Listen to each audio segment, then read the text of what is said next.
পাহাড়ের ভাঁজে কুয়াশার কোলে এক ছোট্ট ছেলের গল্প চলে। নাম তার অর্ণব। স্বপ্নটি বড়, ফুটবল নিয়ে সে রোজই তো দৌড়ায়। দার্জিলিং শহরের চা বাগানে সুর বাজে তার মনের কোণে। পুরনো সেই বলটা নিয়ে পাহাড়ের ঢালে ছোটে প্রাণ দিয়ে। বাবা তার সাধারণ চা শ্রমিক, দারিদ্র থাকলেও মনে সে নির্ভীক। অর্ণবের চোখে বিশ্বজয়ের আশা, ফুটবল তার পরম ভালোবাসা। কুয়াশা ঢাকা ভোরে সে যখন জাগে, বলের পিছনে অদম্য বেগে ভাগে। কখনো বৃষ্টি, কখনো বা শীত, হার মানে না তার লড়াইয়ের গীত। খালি পায়ে কাদা মেখে চলে তার খেলা, কাটত না আর অন্য কোনো বেলা। পাহাড়ের ঢালু পথে ড্রিবলিং শেখে, সাফল্যের ছবি সে মনে মনে আঁকে।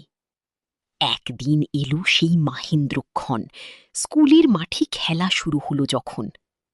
অর্ণবের পায়ে যেন জাদুর ছোঁয়া, প্রতিপক্ষের ডিফেন্স যেন ধোঁয়া। একের পর এক গোল করল সে অবলীলায়, গ্যালারি ফেটে পড়ে অর্ণবের জয়গান। 3টি গোল করে জেতালো তার দল, চারদিকে শুধুই অর্ণবের জয়ধ্বনি প্রবল। চোখে পড়ে গেল এক ভারত বিখ্যাত কোচের। অর্ণবের প্রতিভায় তিনি হলেন মুগ্ধ, ট্রেনিংয়ের সুযোগ দিতে হলেন প্রতিজ্ঞাবদ্ধ। শুরু হলো এক নতুন পথের লড়াই, দিন রাত এক করে ঘাম ঝরায় সে মাঠে। দেশের জার্সিতে এলো ডাক একদিন, স্বপ্ন সত্যি হওয়ার সেই রঙিন দিন।